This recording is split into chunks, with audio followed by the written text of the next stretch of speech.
Aujourd'hui, j'interviewe Philippe Poutou, le candidat du nouveau parti anticapitaliste, un parti classé à l'extrême gauche. C'est sa troisième candidature à l'élection présidentielle. Il a obtenu 1,15% des voix en 2012 et 1,09% des voix en 2017. Dans les prochains jours, les candidats à l'élection présidentielle vont donc participer à cette interview face cachée. Chaque candidat fait face à un écran géant sur lequel défilent des emojis. En appuyant successivement sur le buzzer, il arrête la roue sur un emoji dont la face cachée peut révéler une archive, un jeu, une citation, une carte ou encore des surprises, et c'est donc à chaque fois le point de départ vers des questions de fond. Au passage, vous l'imaginez, chaque interview de ce type demande énormément de préparation de notre côté, et on a fait le choix d'interviewer tous les candidats qui obtiennent les 500 parrainages d'élus qui leur permettent d'être officiellement candidats. Le truc, c'est que en raison du nombre de candidats potentiels et de l'élection qui approche rapidement, eh bien on est obligé de commencer à tourner certaines des interviews avant la clôture de cette récolte des parrainages. Au moment où on diffuse cette vidéo, donc, Philippe Poutou n'est pas assuré d'obtenir ces 500 parrainages d'élus pour être candidat. Ça me semble donc important de le mentionner et d'être plus largement transparent sur la façon qu'on a d'avancer sur ce format, au vu notamment du timing et du temps de préparation que nécessite chaque interview. Bref, abonnez-vous pour ne pas louper ces entretiens qui arrivent chaque jeudi et dimanche à 19 h, et sans plus tarder, je vous laisse avec l'interview. Bonjour Philippe Poutou. Bonjour. Merci beaucoup déjà d'avoir accepté mon invitation. On va commencer avec cette roue qui se lance pour cette première question. Je vous laisse appuyer quand vous voulez sur le buzzer. Et ça s'arrête sur un premier emoji.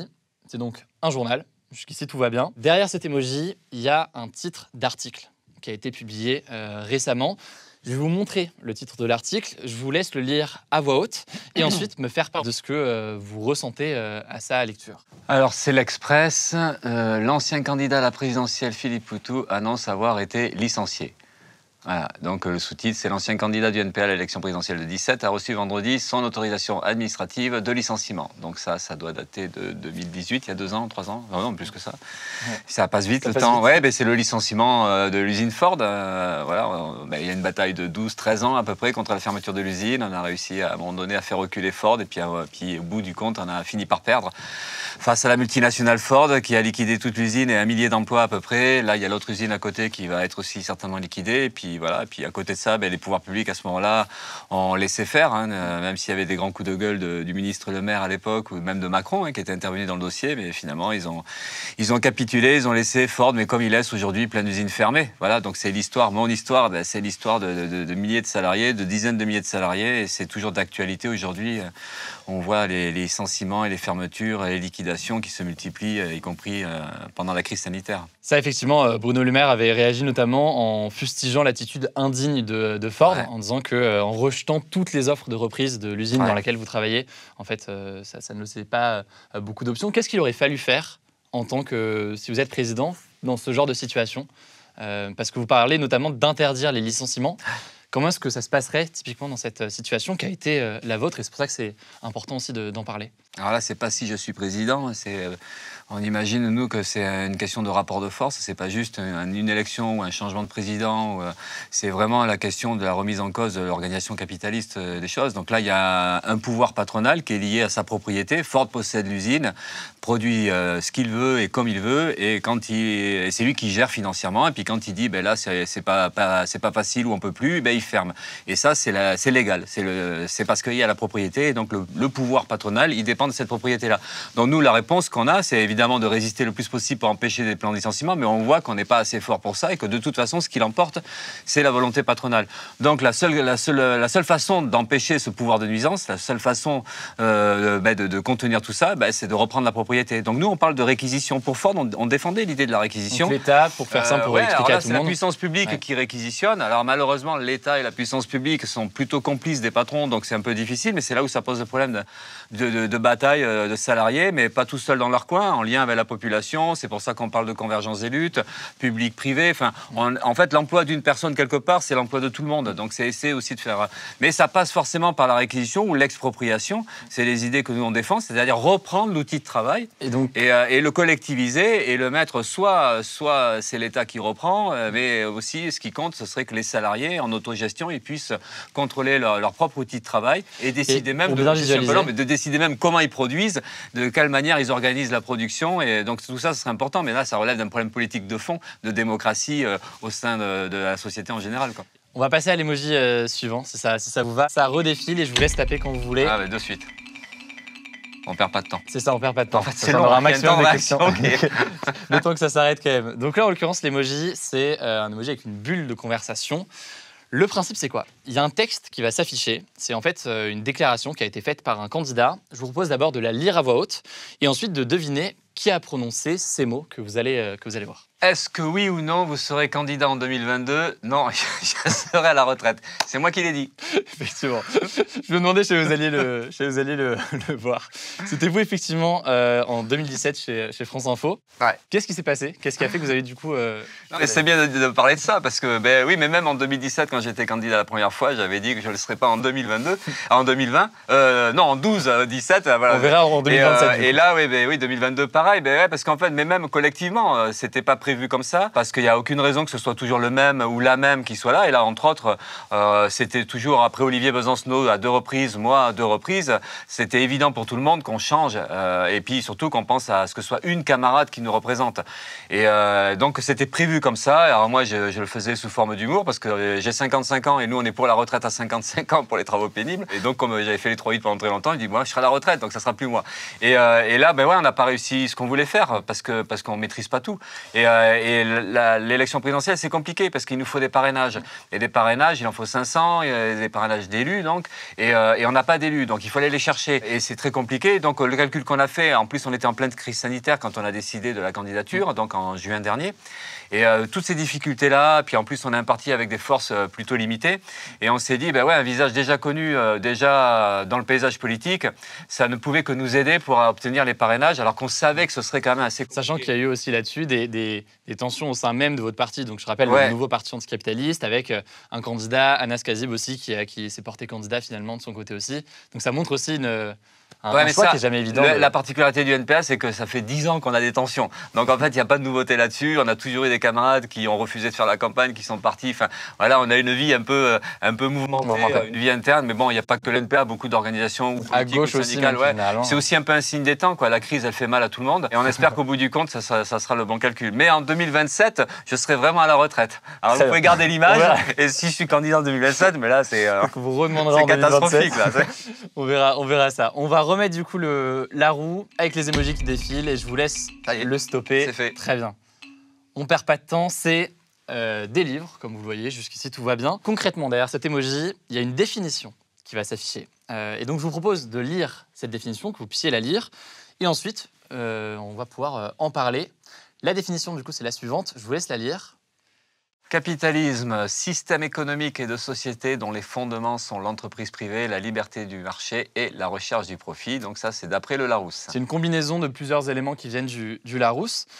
C'est intéressant pour moi d'en parler parce que vous êtes donc le candidat du nouveau parti anticapitaliste. C'est quoi pour vous votre vision du capitalisme ?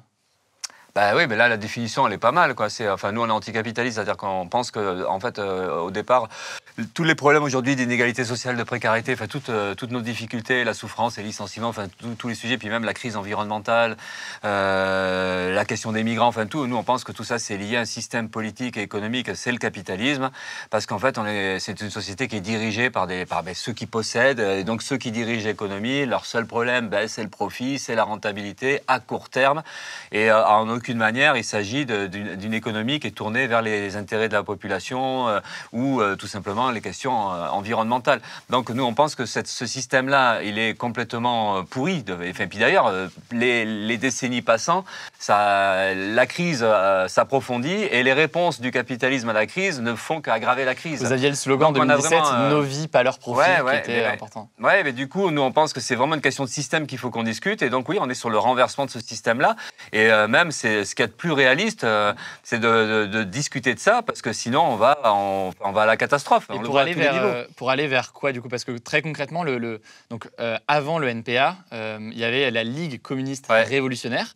Est-ce que vous considérez, vous, comme communiste aujourd'hui? Et si oui, pour que les gens visualisent concrètement, quel est du coup le... Oui, mais tout à fait. On reste dans la tradition du mouvement ouvrier depuis le milieu du 19e siècle, avec Engels, Marx, Rosa Luxembourg, Louise Michel, la Commune de Paris, Lénine. Enfin voilà, je vous fais un peu ce petit historique du combat communiste, pour une société communiste, mais dans cette idée justement d'une économie où il n'y a pas la propriété privée des moyens de production. C'est-à-dire tout ce qui produit les richesses dans la société, ça doit être collectivisé. Et donc une économie où il y a un contrôle public de tout ça, donc ça suppose évidemment une population politisée, qui se mêle de ces affaires-là, et on discute d'une économie et on cherche à voir ce qu'on produit, comment on le produit, et en fonction donc, des problèmes sociaux et des problèmes environnementaux.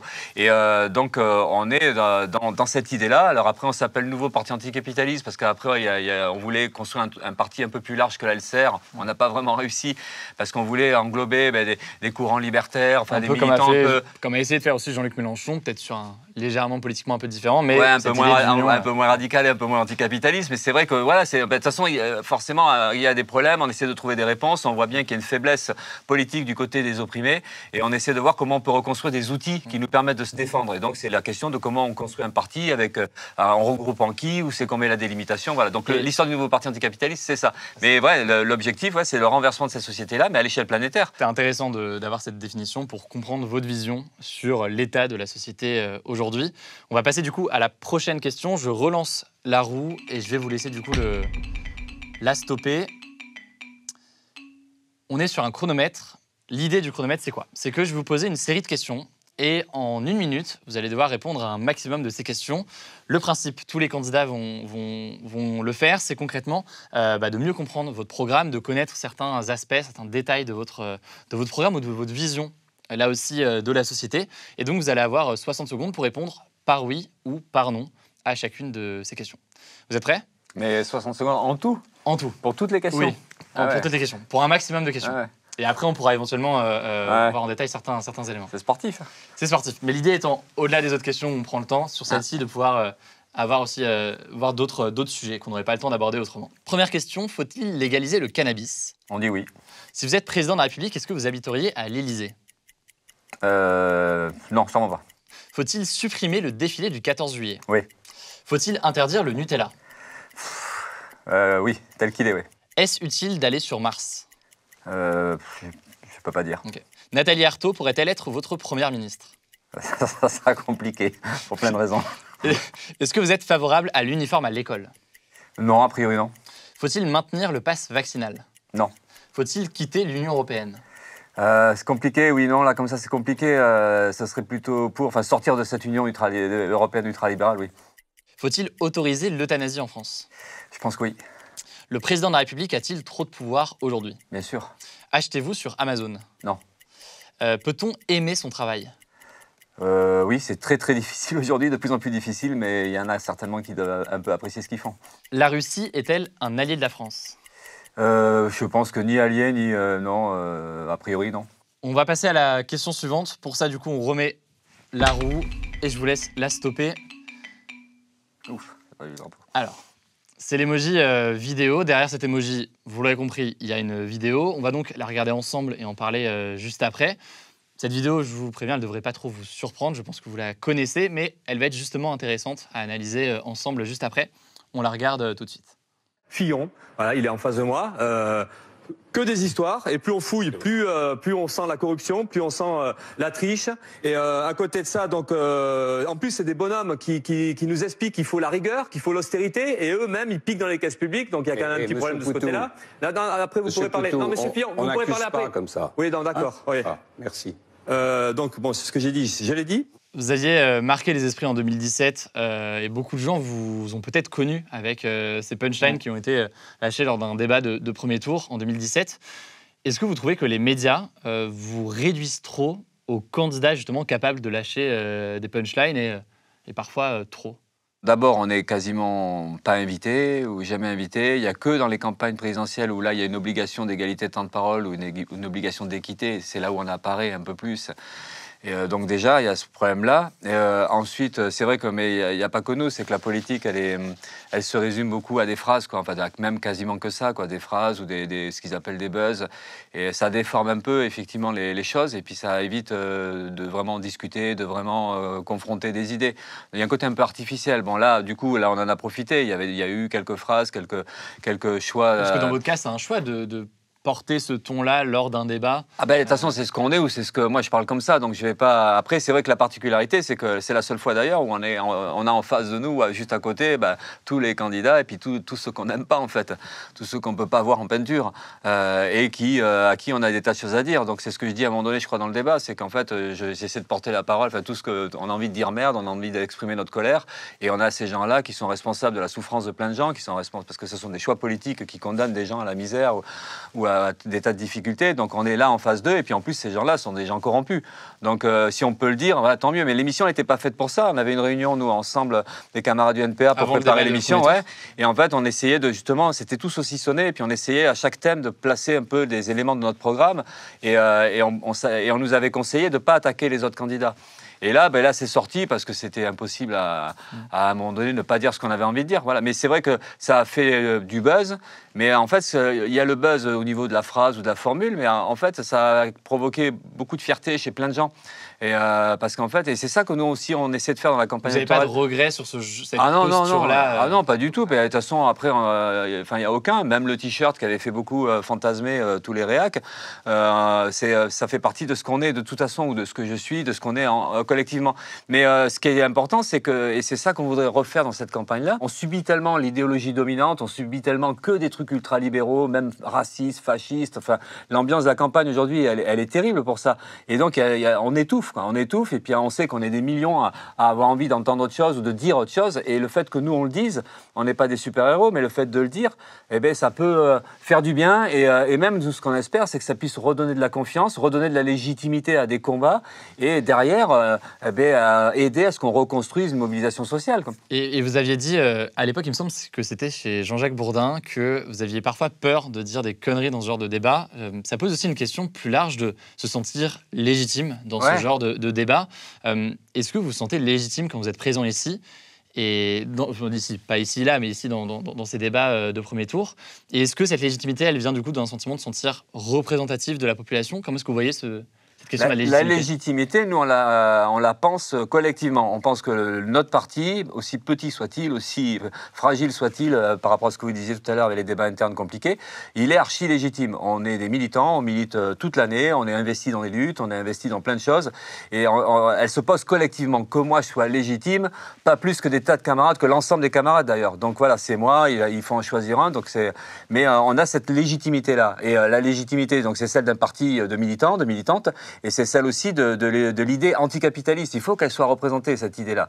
Il faut qu'il y ait des gens qui disent ce système-là, c'est pourri, il faut que ça change, il faut le renverser, il faut se battre avec les jeunes, les moins jeunes. Ben voilà, c'est l'idée de la révolte.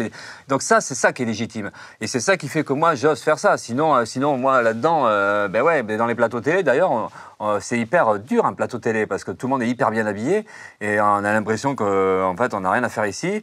Tout est feutré, tout est pas ici, pas dans celui-là, mais un peu quand même. Il y a de la moquette partout, mais ça ne ressemble pas à la maison.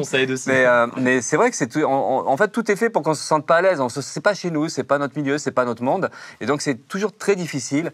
Et la parole, elle est aussi difficile parce que, en fait, tout le monde parle tranquillement. Ils peuvent dire n'importe quoi ou rien du tout. Ils pensent qu'ils sont légitimes à parler. Et nous, au contraire, ils nous font peser l'inverse. C'est-à-dire on a une sorte, on se dit, mais est-ce qu'on a raison d'être là? Et c'est jamais simple. Mais après, on a une détermination, une colère. Et donc, cette légitimité collective qui fait qu'on est là et qu'on y tient et qu'on veut vraiment bousculer les choses et on veut vraiment les emmerder aussi. Et c'est là où c'est toujours quelque chose qui fait débat, y compris quand il y a eu cette prise de parole de votre côté, où il y a eu des réactions de gens qui disaient que ça n'avait pas sa place dans ce genre de débat, etc. Donc c'est d'où le fait de poser la question. On lance la roue pour la prochaine question. Et je vous laisse la stopper. Ce sera sur un graphique. Alors ça va devenir encore autre chose. L'emoji graphique, concrètement, derrière, il y a un graphique. Je vous propose de le voir, de le lire et de me dire un peu ce que vous en pensez. Là, en l'occurrence, vous le voyez, c'est la question du prix des carburants en France. Qu'est-ce que vous voyez et qu'est-ce que vous en pensez ? Ben, on le sait tous depuis quelques mois, en tout cas, c'est la dernière partie de la courbe, parce que ça part de 2001 jusqu'à 2022. Donc les 2 dernières années, on voit que c'est une courbe qui ne cesse de monter. Donc ça, c'est le carburant qui est aujourd'hui, enfin le samplon, il est à 1,80 ou je sais pas quoi. Et puis on se dit que ça va être bientôt les 2 euros le litre. Mais c'est pas que le carburant en fait. Hein. C'est l'électricité, le gaz, même l'alimentaire. Et puis c'est aussi les loyers. Enfin voilà, tout augmente beaucoup et ça pose le problème justement. C'est quoi la solution face à ça? Ah ben la solution, il y en a plusieurs. Hein. On discute il y a des solutions comme bloquer les prix. Là par exemple le carburant, c'est Total qui est en train d'annoncer, qui va bientôt annoncer 15 milliards de bénéfices à peu près pour l'année 2021, un des plus gros bénéfices, bénéfices historiques. On voit que toutes ces multinationales de l'énergie se font de l'argent en pagaille. Alors donc déjà, il y a cette idée-là de bloquer les prix, mais au-delà de bloquer les prix, c'est ce que je disais tout à l'heure. Nous, on pense qu'il faut un service public de l'énergie, donc un vrai service public, et donc c'est la question de l'expropriation totale, sans indemnité. En fait, il faut que ce soit rendu public. Et justement, cette question du carburant, de l'énergie, il faut que ce soit des outils qui soient sous contrôle des salariés, de la population, et qu'on puisse discuter justement à la fois des prix, et puis de comment on produit, parce qu'il y a l'abandon des énergies fossiles aussi qu'il faut discuter, parce qu'on est... Justement, son avance non, mais là, voilà, là c'est l'augmentation des prix en général, et c'est révélateur du système économique dans lequel on vit. C'est que c'est aussi une forme d'accumulation de profits, c'est aussi une forme de nous faire payer à nous la crise, à chaque fois toujours un peu plus. Et très concrètement, voilà, il y a de quoi se révolter là. Il y a la question du coup là du prix des carburants, qui est un problème connu par beaucoup de Français aujourd'hui qui ont parfois besoin de la voiture pour se déplacer au quotidien. Et c'est peut-être moins le cas dans des grandes villes, mais c'est le cas dans d'autres régions. Plus largement, votre programme sur l'écologie, quelles sont les 2 ou 3 grandes mesures qui sont importantes pour vous pour justement permettre cette transition écologique dont on parle depuis le début? Ben nous, on reprend une phrase qui n'est pas du tout de nous, hein. C'est l'écologie sans lutte de classe, c'est du jardinage. Hein, c'est cette idée d'une écologie radicale. Nous, on défend l'idée d'une écologie radicale, d'une écologie anticapitaliste, qui d'ailleurs est très liée à tout un mouvement environnemental de jeunes, de moins jeunes, de zadistes. On pense qu'en fait, source d'énergie, parce qu'il y a 2 choses. Il y a nous, on pense qu'il faut, c'est ce que je disais tout à l'heure, c'est qu'en fait, répondre à la crise climatique, c'est forcément se dégager des lois du profit et des lois capitalistes. C'est-à-dire, en fait, c'est pour ça qu'on discute vachement de socialisation, donc un service public de l'énergie qui concerne la socialisation d'une partie de l'économie. C'est la question des transports aussi, il faut que ce soit des services publics, les transports collectifs. On est pour la gratuité des transports collectifs, de manière à se sortir du besoin des voitures, de sortir du tout camion et de développer le fret, TGV, par exemple, serait gratuit pour tout le monde. Les transports collectifs, ouais. Après, il y a toujours la question des moyens derrière, mais bon, les moyens... Et comment on finance, du coup, ces sujets comme ça mais j'avais pas fini sur les réponses environnementales. Alors, mais si on prend justement un exemple précis, qui serait la gratuité des transports publics pour privilégier donc l'utilisation de transports publics qui sont plus respectueux de l'environnement.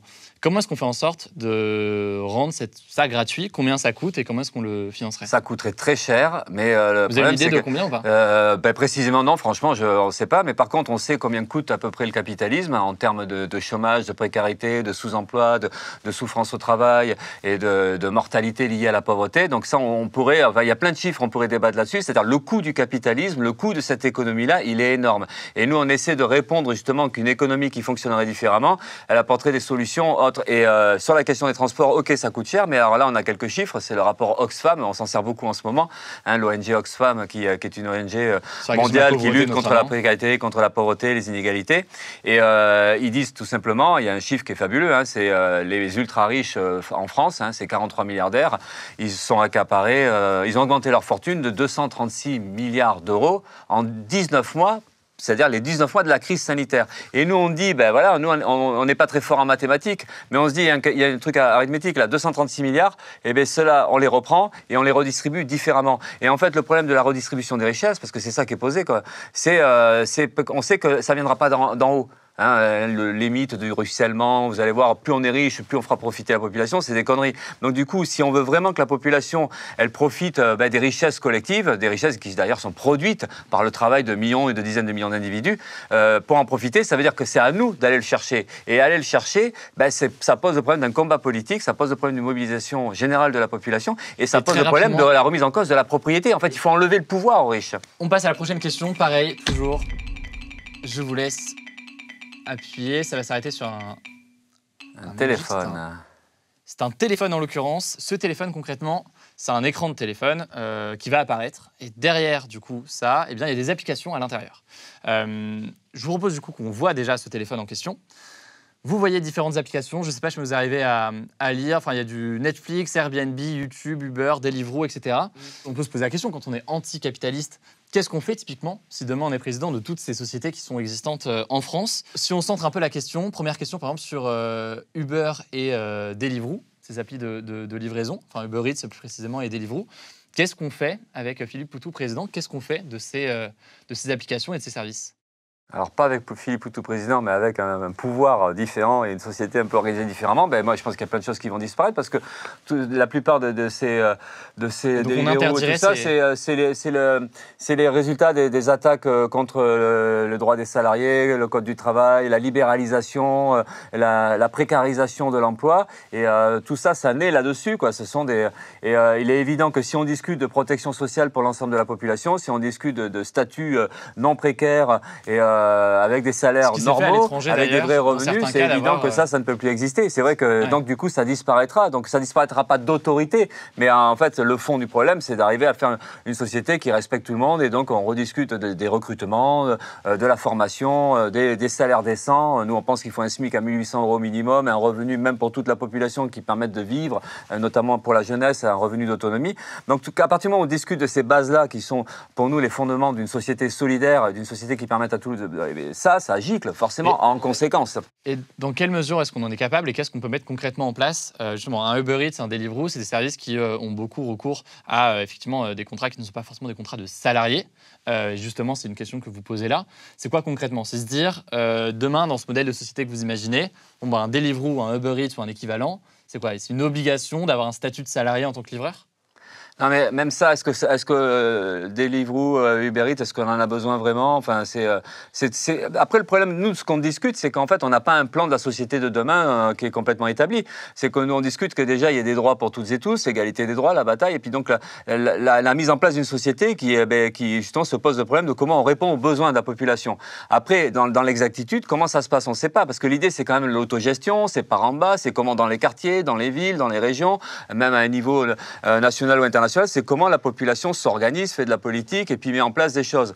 Et à partir de là, quelles seront les conséquences concrètes? On n'en sait rien. Et puis même comment, petit à petit, le secteur privé diminuerait et ce serait le secteur public qui serait dominant, on n'en sait pas. Mais nous, on essaie de dire que c'est possible de faire autrement et il faut faire autrement, sinon on ne s'en sort pas. On va avancer avec une autre question. Même chose, je vous laisse stopper tout ça et ça s'arrête sur un dé. Alors, on ne va pas faire un jeu de plateau, on n'a pas de table de toute façon pour faire un jeu de plateau, mais concrètement, derrière cet emoji, à chaque fois lors de ces formats d'interview, on va reprendre le principe général d'un jeu qui est connu souvent, notamment des jeunes. En l'occurrence ici, on va faire un jeu que vous connaissez peut-être, qui s'appelle le « tu préfères », alors le « vous préférez », dans le cadre ici d'une interview. Et l'idée, ça consiste à faire un choix entre deux propositions qui sont volontairement parfois un peu particulières, parfois d'ailleurs elles sont plus sérieuses, mais qui peuvent amener du coup à une réflexion qui est importante. Et on va commencer du coup avec la première. C'est une question, elle, en l'occurrence, qui est assez sérieuse, qui est même très sérieuse. En supposant qu'il y a un second tour entre Emmanuel Macron face à Le Pen ou d'ailleurs un autre candidat, ou alors le fait de ne pas aller voter, qu'est-ce que vous faites? Prenons cette situation, un second tour face à Le Pen ou le fait de ne pas aller voter. Qu'est-ce que vous faites? C'est ce qui s'est passé en 2017. Ne pas aller voter. Ne pas aller voter? En 2017 et la même chose en 2022 si malheureusement on a des seconds tours de ce style-là. Là, dans la situation actuelle. Disons que peut-être qu'à l'époque, pour le vote, on n'a pas hésité, mais peut-être qu'à l'époque, et c'est vrai qu'à l'époque, Macron, il avait une image il n'avait pas l'image violente et arrogante qu'il a aujourd'hui dans la campagne qu'il avait menée. Et on savait que Le Pen, c'était réac, raciste, fasciste aussi. On savait ça. Mais on savait que Macron, c'était un banquier, un ultralibéral. Il n'y avait aucune illusion dans ce qu'il pouvait faire. Donc peut-être que second tour. Alors, on ne va pas faire de politique d'hypothèse ou quoi, mais dans le cas où cette situation se présenterait, vous, c'est abstention, vous n'irez pas voter. Mais en plus que Macron, c'est Darmanin, c'est Blanquer, des gens ultra réac, dont on sait en plus quand même qu'ils ont des proximités politiques avec des idées, celles de Le Pen et de l'extrême droite. De toute façon, on le voit aujourd'hui, comment les uns les autres. Alors là, c'est sûr que pour un second tour comme ça, si c'est Macron ou Le Pen, évidemment qu'on ne va pas voter. Mais c'est pas juste ne pas aller voter, c'est poser le problème qu'il y a une bataille sociale à mener, mais même dès aujourd'hui, en fait, en réalité, même pendant la campagne électorale, il y aurait besoin de se lancer dans une lutte unitaire antifasciste. Et l'antifascisme, c'est à la fois contre Le Pen, contre Zemmour, y compris contre la droite de Pécresse, parce qu'on voit que finalement les frontières, il y a plus de frontières, quoi. Qui est fasciste, selon vous? Qui est Pécresse? Dans la droite, on imagine assez facilement que les gens, on le voit comment ça se croise, comment les gens choisissent des écuries différentes. Zemmour, c'est le discours fasciste, ça c'est sûr. Le Pen, c'est une forme de fascisme. Tout est un peu arrondi, tout est un peu moins clair aujourd'hui. Mais la droite, oui, une partie. Et puis même du côté du gouvernement, du côté de Macron, du côté de Darmanin, nous on pense qu'il y a un danger fasciste, qui est y compris aujourd'hui dans l'appareil d'État, qui est y compris dans les syndicats policiers d'extrême droite. Et donc du coup, c'est pas juste ne pas aller voter. Est-ce qu'aujourd'hui, on a la force? Comment on fait pour se défendre, relever la tête et mener une bataille dans la rue aussi contre ces idées-là? Donc, ça ne se pose pas juste comme ça, on ne vote pas et puis on voit la suite. Il y a aussi un combat politique à mener. Au-delà de ce vote. Ouais. On va passer à la toute dernière question. On va arrêter du coup le... Eh ben C'est voilà. la dernière question, c'est sûr. Du coup, le drapeau français, celui-ci, vous l'aurez reconnu, avec une forme un peu particulière, mais tout de même. Très concrètement, ça c'est une question qui sera posée à tous les candidats. En fait, on va reprendre une formule de François Hollande que vous connaissez forcément, celle qu'il avait prononcée en 2012 face à Nicolas Sarkozy, le fameux « moi président ». Ouais. L'idée étant que vous puissiez compléter, comme vont le faire les autres candidats, une série de phrases avec ce qui vous semble le plus pertinent selon votre vision de la société. Je vous laisse du coup, ça vous va, lire chaque phrase et compléter au fur et à mesure. Ça, c'est ce qu'il a dit, ça ? Non, ça c'est une version... On a ajusté la version, donc jamais vous voulez lire ces phrases-là et au fur et à mesure remplir avec ce qui vous semble le plus pertinent sur votre vision de la société en enchaînant les différentes phrases. Déjà, on ne dira pas moi président, hein, c'est pas possible, on ne peut pas le dire, on fait un blocage psychologique. Commencez par les jeunes. Mais nous, si au pouvoir, ou un vrai gouvernement, ou un vrai pouvoir pour la population, les jeunes alors, sauront, je ne sais pas comment dire, mais parce que nous, on voit bien l'accès à l'éducation dans les facs, on voit bien Parcoursup, les dégâts que ça fait, de nombreux bacheliers, nombreuses bachelières qui ne peuvent pas avoir accès aux études supérieures. Donc, en fait, c'est l'accès à l'éducation. Et puis la question du revenu, parce que tout est lié, pouvoir étudier dans les meilleures conditions, donc ça pose un problème d'un revenu autonome, qui permette l'autonomie de la jeunesse, quoi. Moi président ou nous président, mon ennemi ou notre ennemi sera... ça sera les fachos, les ultra riches, et puis tout ce qui peut être nationaliste, souverainiste. Enfin, nous on veut un monde sans frontières. Donc d'ailleurs le drapeau blanc-rouge, c'est pas un truc qu'on porte parce qu'on est quand même particulièrement hostile à tout ce qui peut mettre des frontières entre les peuples. Et voilà. Nous président, notre première mesure sera... Nous au pouvoir, ou notre première mesure, ça sera... Putain, c'est difficile de dire la première mesure, quoi, mais il y a forcément une réponse sociale. C'est les services publics de santé, quoi. Les services publics de santé, de l'énergie et des transports. Enfin, voilà, ça va être la priorité. Remettre en place des services qui répondent, qui permettent l'accès à la population à ces choses qui sont fondamentales. Et les services publics de l'alimentation aussi, parce que ça fait partie des choses qui sont... aujourd'hui. Ma première visite officielle sera... Alors, notre première visite officielle, il y aurait plein de choses à faire. Soit c'est une visite qui permet de poser le problème des migrants et la question de la liberté d'installation et de circulation, de l'ouverture des frontières. Ça peut être avec tous celles et ceux qui agissent dans la mer Méditerranée, notamment SOS Méditerranée. Ça serait ce genre de visite-là, de mettre et puis de voir comment on peut. Et puis après, ce serait une visite soit avec des militants algériens ou des militants et des militantes chiliennes, de faire le lien avec des révoltes populaires et de montrer qu'en fait, le nouveau pouvoir, il en appelle aussi à une solidarité internationale des populations et des peuples, quoi. Moi, président, la France sera, pour terminer en 2 mots... Elle sera anti-colonialiste, anti-impérialiste. Elle donnera l'autonomie à la Kanaki, elle donnera l'indépendance à toutes celles et ceux qui le veulent, y compris la Corse ou le Pays Basque. Enfin voilà, c'est aussi cette idée-là, quoi. C'est cette idée d'un pays ouvert aux autres et qui mettra en application les principes internationalistes. Qu'on a eu l'occasion d'évoquer aujourd'hui. Merci beaucoup d'avoir accepté encore une fois cette interview avec ce format un petit peu particulier, mais d'avoir pris le temps d'échanger sur le fond. C'est ce qui nous semble important. On le fait avec vous et on va le faire avec tous les candidats dans les prochains jours. Pour ceux qui tombent peut-être sur cette vidéo, notamment sur YouTube, que si jamais vous voulez plus d'informations, que ce soit sur tous les candidats à l'élection présidentielle, sur cette même chaîne YouTube, vous allez retrouver dans les prochains jours des interviews de tous les candidats ainsi que des décryptages de tous les candidats pour mieux comprendre concrètement qui propose quoi. Évidemment, n'hésitez pas à vous abonner, mais ce n'est pas encore le cas, pour ne pas louper les vidéos suivantes, à nous suivre aussi sur les autres réseaux. Prenez soin de vous et on se dit du coup à très vite.